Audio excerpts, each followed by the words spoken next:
मैं स्टडी अड्डा with MBC पे आपका स्वागत करता हूं और आज डेट है 17 जून 2020 और 17 जून 2020 के करंट अफेयर के कुछ इंपॉर्टेंट क्वेश्चन और कुछ इंपॉर्टेंट इफेक्ट लेके आया हूं। इसलिए आप मेरे चैनल को सब्सक्राइब करना, लाइक करना, शेयर करना। कोई भी क्वेरी या क्वेश्चन हो तो आप कमेंट में पूछ सकते हो। चलिए स्टार्ट करते हैं आज का सेशन। और आज के सेशन में आपका पहला क्वेश्चन जो है वो ये है, हाल ही में किस राज्य सरकार ने एथलीट हिमा दास का नाम खेल रत्न के लिए खेल मंत्रालय को भेजा है? ठीक है, तो इसका जो करेक्ट आंसर हुआ असम। ठीक है, असम सरकार ने अभी हिमा दास का नाम खेल रत्न के लिए खेल मंत्रालय को भेजा है। चलिए इम्पोर्टेंट फैक्ट देख लेते हैं। तो इसका इम्पोर्टेंट फैक्ट है असम है। देखिए इसका जो करेक्ट आंसर है वो असम होगा।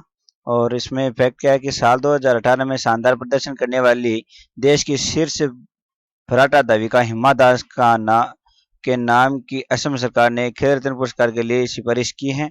असम के खेल सचिव दुलाल चंद्र दास ने खेल मंत्रालय को 5 जून को सिफारिशी पत्र भेजा था। असम के धिंग गांव की रहने वाली 20 साल की हिमा दास इस साल खेल रत्न के लिए नामित सबसे युवा खिलाड़ी है। ठीक है, तो ये पॉइंट फैक्ट आपको याद करना। चलिए बढ़ते हैं अपन नेक्स्ट क्वेश्चन की ओर।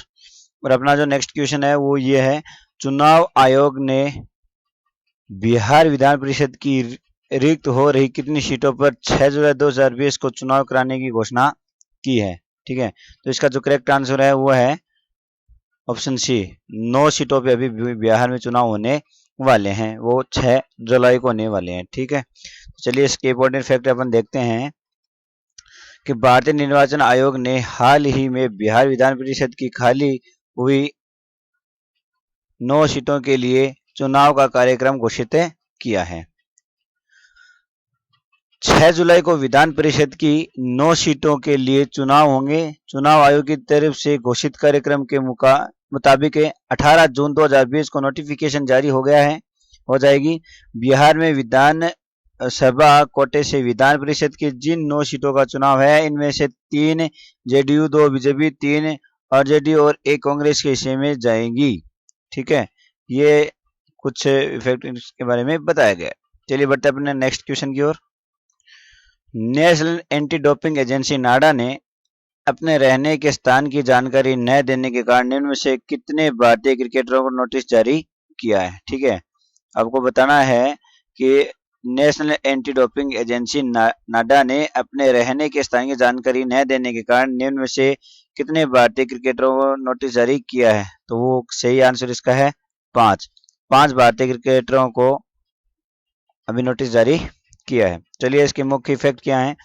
KL राहुल, चेतेश्वर पुजारा और रविंद्र जडेजा सहित BCCI के केंद्रीय अनुबंध में शामिल 5 भारतीय क्रिकेटरों को नाडा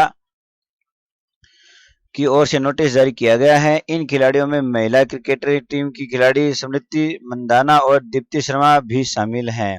दरअसल ये खिलाड़ी अपने रहने के स्थान के बारे में जानकारी देने में असफल रहे थे और इसी की वजह से नाडा ने यह कदम उठाया है। हालांकि BCCI ने देरी के लिए पासवर्ड गड़बड़ी का हवाला दिया है। ठीक है, तो ये आपको क्वेश्चन याद कर लेने हैं।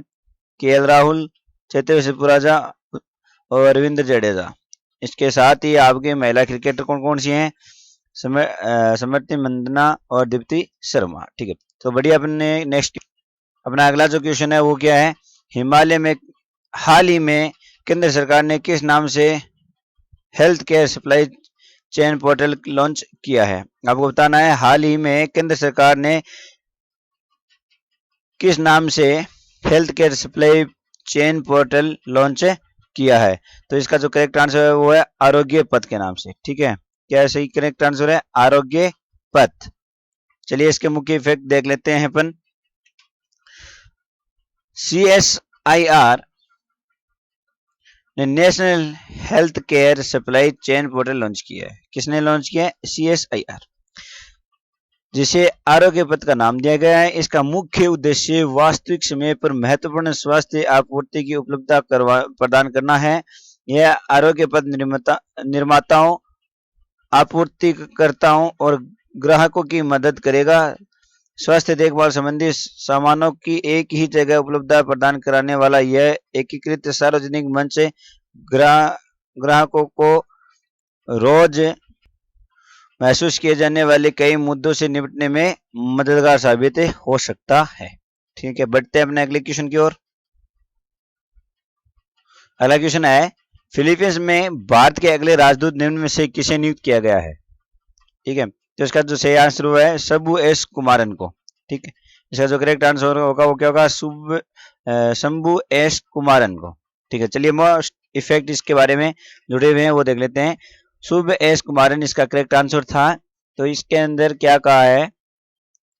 शंभू एस कुमारन को फिलीपींस गणराज्य में भारत के अगले राजदूत के रूप में नियुक्त किया गया है। ठीक है, वे वर्तमान में किंगडम ऑफ मोरक्को में भारत के राजदूत के रूप में सेवारत हैं। शंभू एस कुमारन फिलीपींस गणराज्य में जयदीप मंजुमदार के स्थान पर भारत के अगले उच्चायुक्त होंगे।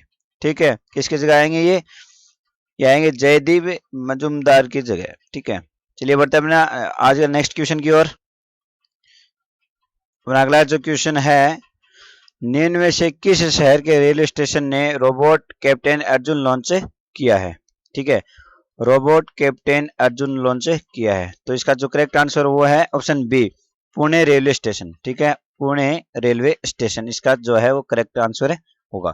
चलिए मुख्य इफेक्ट इसके पढ़ लेते हैं। क्या कह रहा है मुख्य इफेक्ट में? पुणे रेलवे स्टेशन में रेलवे सुरक्षा बल ने हाल ही में कैप्टन अर्जुन नाम का एक रोबोट लॉन्च किया है। रोबोट कैप्टन अर्जुन को रेलवे स्टेशनों पर स्क्रीनिंग और निगरानी तेज करने के लिए लॉन्च किया गया है।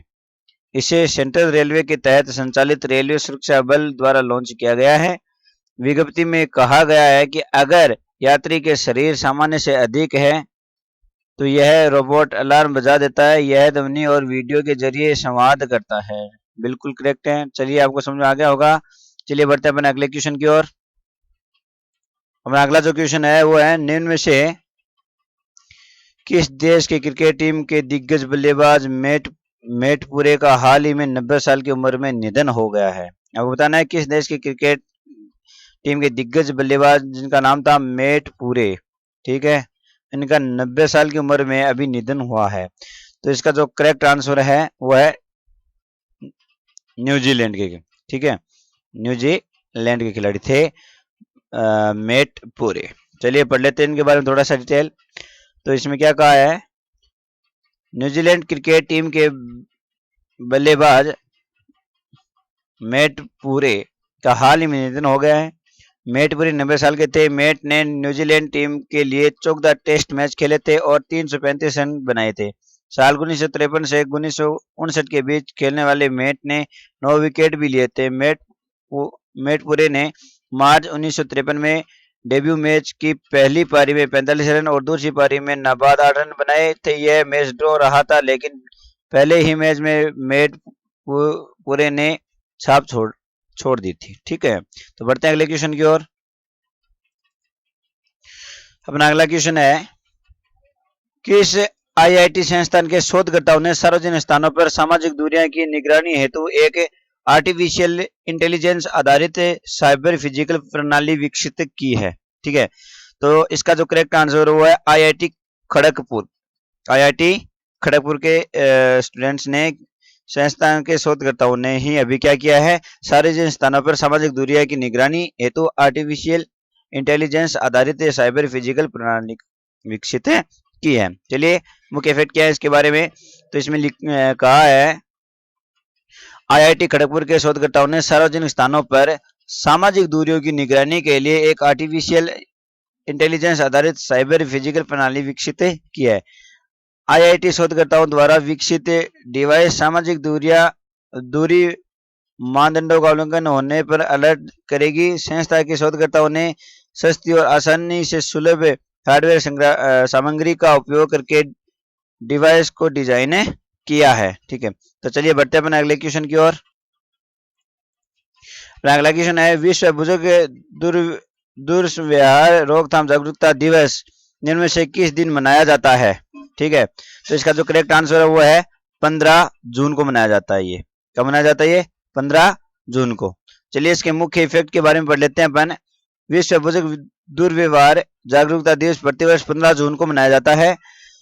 बुजुर्गों के साथ होने वाले दुर्व्यवहार की रोकथाम के लिए लोगों में जागरूकता फैलाने के उद्देश्य से दुनिया भर में इसे 15 जून को ही मनाया जाता है।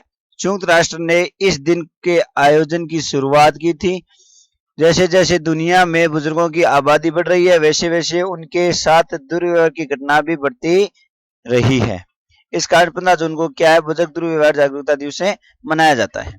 चलिए बढ़ते अगले क्वेश्चन की ओर। अगला क्वेश्चन है, भारतीय रिजर्व बैंक आरबीआई द्वारा बैंकों के निदेशकों और मुख्य कार्यकारी अधिकारियों के लिए प्रस्तावित ऊपरी सीमा क्या रखी है? आपको बताना है, भारतीय रिजर्व बैंक द्वारा बैंकों के पूर्णकालिक निदेशकों और मुख्य कार्यकारी अधिकारियों के लिए प्रस्तावित ऊपरी सीमा क्या रखी है। ठीक है, तो इसका करेक्ट आंसर है 70 साल। ठीक है, कितने की है? 70 ईयर्स। चलिए इसके मुख्य इफेक्ट पढ़ लेते हैं अपन। क्या लिखा है इसमें, क्या कहा है कि भारतीय रिजर्व बैंक आरबीआई ने बैंकों के प्रवर्तक समूह से संबंध रखने वाली मुख्य कार्यकारी अधिकारी सीईओ और पूर्णकालिक के निदेशकों के ऊपरी सीमा 70 वर्ष तय करने का प्रस्ताव रखा है। आरबीआई ने उन व्यक्तियों के लिए अधिकतम 10 वर्षों का कार्यकाल भी प्रस्तावित किया है जो बैंकिंग क्षेत्रों में शासन को बढ़ाने के लिए प्रवर्तक समूह से संबंधित हैं। केंद्रीय बैंक ने सीईओ डब्ल्यूटीडी के लिए आंतरिक नीति के रूप में कम आयु सीमा निर्धारित करने के लिए व्यक्तिगत बैंकों के लिए एक खंड प्रदान किया है। तो ये थे आपके आज के 10 क्वेश्चंस जो कंप्लीट हो चुके हैं। आज की वीडियो में बस इतना ही। अगर अच्छा लगे तो चैनल को सब्सक्राइब करना, लाइक करना, शेयर करना और ज़्यादा से ज़्यादा कमेंट करके बताना कि आपको ये वीडियो कैसे लगा। तो मिलते हैं कल इसी वक्त इसी टाइम नए वीडियो के साथ, नए करंट अफेयर के साथ। तब तक के लिए धन्यवाद, थैंक यू।